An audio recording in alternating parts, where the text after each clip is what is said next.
biliyorsunuz.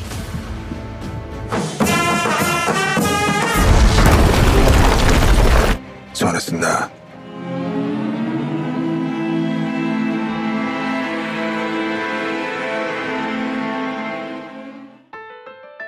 Sultan Mehmed merasa lega, satu persatu masalah intern teratasi, sehingga bisa fokus pada penaklukan. Ditambah lagi hadirnya para ulama untuk membenahi semangat spiritual para prajuritnya. Sementara itu, Javi kembali untuk melapor kepada Francisco bahwa gagal menculik Shehzade. Meskipun pada kenyataannya mampu melukai Ali B dengan sangat parah, mungkin meninggal. Mendengar itu, Francisco justru marah. Karena itu artinya mereka tinggal menunggu waktu diserbu oleh Sultan Mehmed. Di sisi lain, dokter yang menangani Ali B mengatakan pedangnya sangat tajam hingga menusuk ke dalam. Meskipun pendarahan telah dihentikan, namun kenyataannya dia belum sadar. Sultan Mehmed menggelar rapat Dewan Besar untuk persiapan penaklukan. Karena ini dianggap waktu yang paling tepat, di mana mereka tidak memiliki masalah intern apapun. Namun kenyataan berbicara lain, para pasya masih perang argumen. Hal itu memicu ulama Mular-Gulani untuk memulai pembicaraan mengenai masalah yang terjadi. Disadari atau tidak, sebenarnya pasukan mereka tidaklah kuat. Buktinya masih terjadi perpecahan, beda argumen, hingga menumpahkan darah sesama saudara. Dan jika kondisi seperti ini, maka tidak mungkin untuk melakukan penaklukan. Menurut para ulama, persatuan paling penting karena untuk menjalankan nubuah. Jalebi juga kena semprot karena dianggap tidak adil lagi. Para ulama mendorong untuk menyongsong masa depan, serta mengajak menanamkan rasa persaudaraan demi tujuan bersama. Jandarli Halil Pasha paling bersemangat karena ia ingin segera memeluk Ishak. Kemudian disusul yang lainnya antara Akinci dengan Janisari juga, bahkan para ulama. Hal ini membuat Sultan Mehmed tersenyum bangga.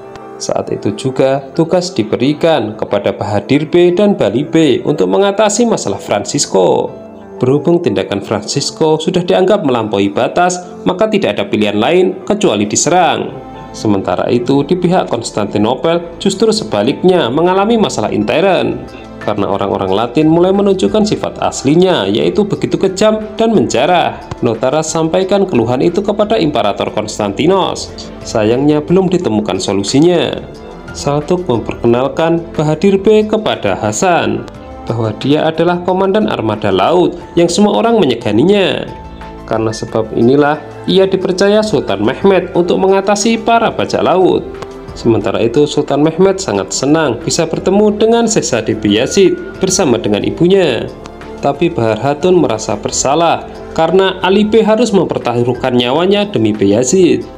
Berpindah ke Kurjudohan, akhirnya ia diterima dan ditemui oleh Aksem Sedin. Dia mengeluh telah melakukan banyak dosa sehingga hatinya tidak tenang. Satu-satunya solusi yang diberikan adalah menyuruhnya bertaubat, sebab tidak mungkin manusia akan lepas dari kesalahan. Sementara itu Ishak Pasha menemui Jandarli untuk mencernihkan perseteruan di antara keduanya.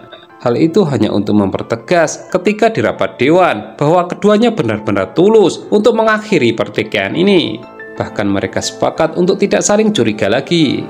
Francisco mengajak anak buahnya membuat persiapan serangan dari Sultan Mehmed. Dan tak lama dari itu muncul informasi bahwa mereka sudah datang melalui armada laut.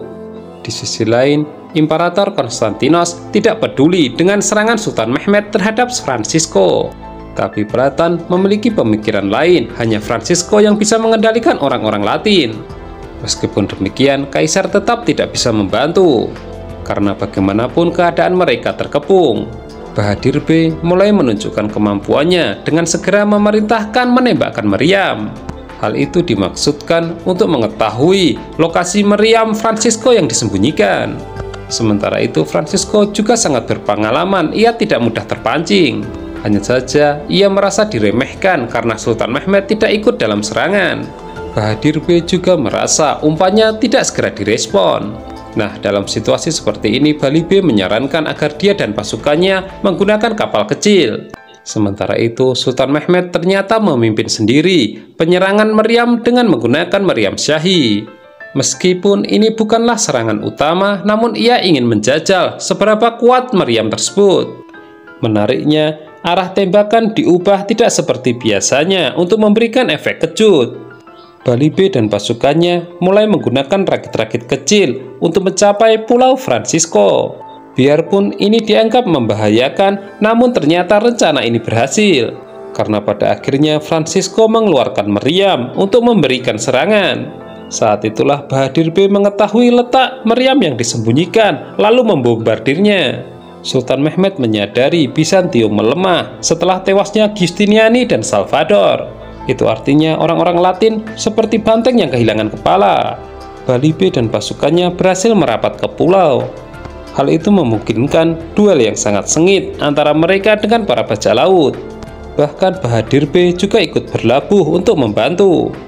Berpindah ke Konstantinopel, para Ortodok dihadirkan untuk menyampaikan keluhan mereka terhadap orang Latin.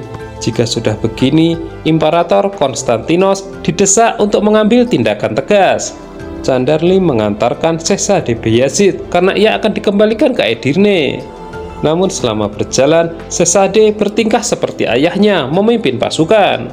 Jadi tidak diragukan lagi, dia adalah penerus Sultan Mehmed berikutnya. Kembali ke pertempuran, pulau para bajak laut berhasil ditaklukkan. Hanya sayangnya Francisco berhasil diajak kabur oleh Javi dan melalui lorong rahasia. Bahadir B sempat mengejar namun kehilangan jejak karena ternyata lorong-lorong itu bercabang, yang tentunya hanya sang pemilik yang tahu arahnya. Sebelum dikembalikan, Sultan Mehmed menemui Bahar Hatun. Sang istri pun meminta maaf atas kesalahannya selama ini. Namun sang sultan memaklumi dan meminta masalah itu dilupakan, karena sekarang ia hanya ingin fokus pada penaklukan. Sultan Mehmed lantas berpesan kepada istrinya itu untuk menjaga keseimbangan harem. Mereka harus menyongsong masa depan yang lebih baik dari sebelumnya. Pada kesempatan lain, Bali B dan Bahadir B menghadiahkan kunci Pulau Francisco kepada Sultan Mehmed. Hanya saja Sultan Mehmed tidak tertarik dengan kastil itu. Baginya melemahkan Francisco sudah cukup, dan itu tidak perlu seserius ini. Bali B ternyata masih diberi tugas mengantarkan Bayazid sekaligus membawa Ali B jika dia sudah sembuh. Javi terus membujuk Francisco untuk mereka merapat ke Konstantinopel. Meskipun bukan untuk balas dendam mengenai serangan ini, melainkan adiknya yang telah dibunuh. Dengan berat hati, Francisco akhirnya setuju. Lagi pula, ia sudah tidak memiliki kekuatan apapun. Sebelum berangkat, Shahzade Bayazid mendoakan ayahnya agar bisa menaklukkan Konstantinopel. Sang ayah lantas juga berpesan agar dia tekun belajar. Dan jika sudah memiliki kesempatan, ia disuruh menjenguk Ali B. Sementara itu, Marhatun lebih dahulu menjenguk, namun dokter belum bisa memberikan kepastian. Namun yang jelas, pendarahan telah dihentikan. Sultan Mehmed begitu serius akan persiapan perang besar ini, sampai-sampai ia tidak sadar akan kedatangan Chandarli. Saking semangatnya, Sultan Mehmed langsung mengajak pasiennya itu untuk berpikir bersama, bahwa kali ini ia benar-benar sangat yakin jika akan menang. Sebab dinding-dinding utama Konstantinopel akan ia lemahkan untuk bisa pasukannya masuk. Dalam hatinya, Chandarli tetap saja pesimis sebab 31 kali penyerangan semuanya gagal. Gereja Ortodoks mulai dikuasai orang-orang Latin. Saat itulah Genedius dan Maria datang memberikan ancaman. Apabila mereka tidak berhenti, maka harus siap dipenggal kepalanya oleh imperator. Dan orang-orang Latin ternyata juga gentar, tidak mau menumpahkan darah di tempat suci. Sultan Mehmed terus bekerja siang dan malam untuk memikirkan bagaimana membawa pasukannya melewati Tanduk Emas. Sampai-sampai tiada seorang pun yang boleh menemuinya, termasuk Ishak Pasha. Sementara itu Aksemseddin memotori dengan para ulama yang lainnya memberikan dukungan melalui doa. Sembari itu kita diperlihatkan bagaimana Sultan Mehmed bekerja keras. Sebelumnya ia teringat bahwa kapal-kapalnya terhalangi oleh rantai di Tanduk Emas. Tiba-tiba dengan dukungan doa dari para ulama, Sultan Mehmed menemukan cara yang sangat jitu. Dia pun benar-benar bersyukur kali ini pasukan utama akan bisa memasuki dinding. Keesokan harinya Sultan Mehmed langsung memanggil para komandan baik angkatan laut maupun angkatan darat, dan semua menyatakan kesiapannya untuk penaklukan. Tapi Candarli terus bertanya-tanya apa yang sebenarnya dipikirkan Sultan Mehmed. Kali ini Notaras benar-benar sangat serius membawa para pengikutnya melakukan protes kepada Imperator mengenai tindakan orang-orang Latin. Tidak ada yang berani mengungkapkan solusi kecuali mereka dihabisi. Masyarakat lokal sudah muak dan ingin berperang dengan mereka. Dan ketika Imperator Konstantinos akan mengambil tindakan, Orhan tiba-tiba muncul, menginformasikan bahwa Francisco telah datang dan telah menunggunya di Hagia Sophia. Seketika itu juga, Kaisar mengumumkan bahwa Francisco yang bisa mengendalikan mereka. Marah Hatun menyambut kedatangan Bayezid, begitu juga dengan Bahar Hatun. Semua masalah sebelumnya akan mereka lupakan dan berjanji akan lebih baik lagi dalam berhubungan. Marah Hatun memerintahkan anak buahnya agar memfasilitasi Balibe bisa bertemu dengan Alibe. Francisco disambut Kaisar, namun ia justru fokus kepada Notaras. Ini mengenai konflik agama antara Katolik dan Kristen yang sudah terjadi berabad-abad. Tapi apapun itu, Imperator Konstantinos membutuhkannya. Sultan Mehmed tiba-tiba kepikiran untuk mengumpulkan banyak kayu dan mengumpulkan juga para tukang kayu yang terbaik. Jika dilihat, dia berencana menyeberangkan kapal-kapalnya di depan Tanduk Emas.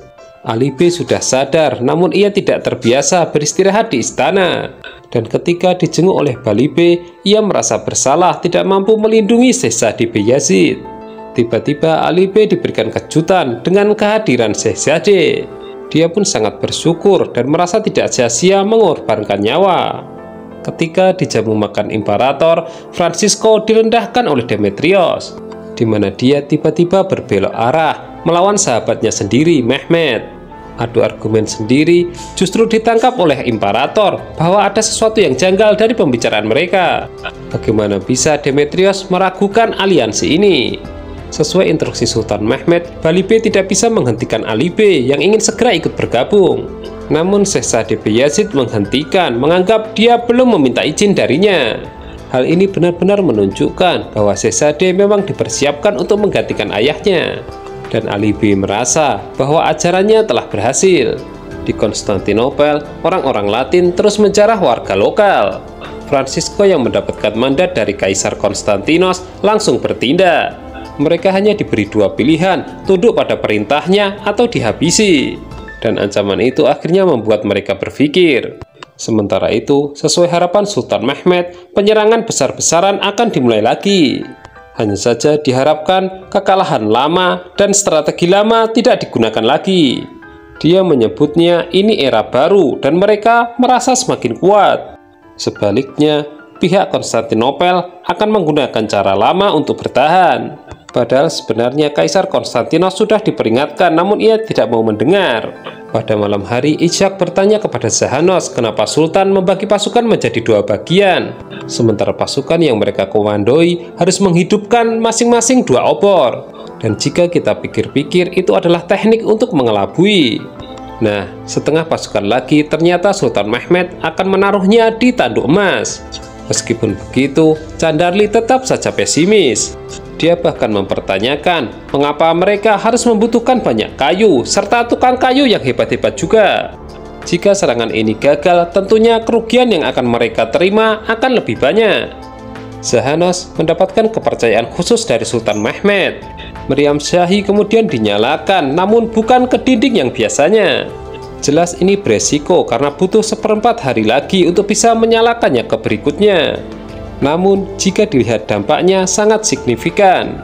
Terlebih arah tembakan tidak bisa diprediksi pihak Konstantinopel. Zahanos dan Saruca terus berkoordinasi ke arah mana meriam akan ditembakkan. Sebelumnya, Imperator Konstantinos sudah terkecoh dengan jumlah pasukan Sultan Mehmed yang berdiri di depan dinding. Dan sekarang, tempat ia berdiri ditembak meriam hingga membuatnya terjatuh. Kaisar sempat syok hingga dibantu para prajuritnya untuk berdiri. Tapi seperti orang gila ia menginstruksikan mereka memiliki waktu seperempat hari untuk bisa memulihkan keadaan. Apabila itu tidak cukup, maka ia siap bertempur untuk mempertahankan kota. Candarli terus dibikin penasaran dengan rencana Sultan Mehmed, terlebih dia telah membagi pasukan menjadi dua bagian. Karena sebelumnya dengan jumlah pasukan yang sama mereka gagal. Sedang kini, sebagian pasukan justru ditaruh di Tanduk Emas yang dirantai yang tidak mungkin dilewati. Sultan Mehmed lantas menyuruhnya untuk tenang dan bersabar untuk melihatnya sendiri. Saat ini kayu-kayu telah disiapkan dan Sultan Mehmed siap menjawab pertanyaan Candarli, bahwa jika mereka cukup cerdik dengan membentengi tanduk emas dengan rantai, maka ia akan cukup gila menaikkan perahu-perahunya ke daratan.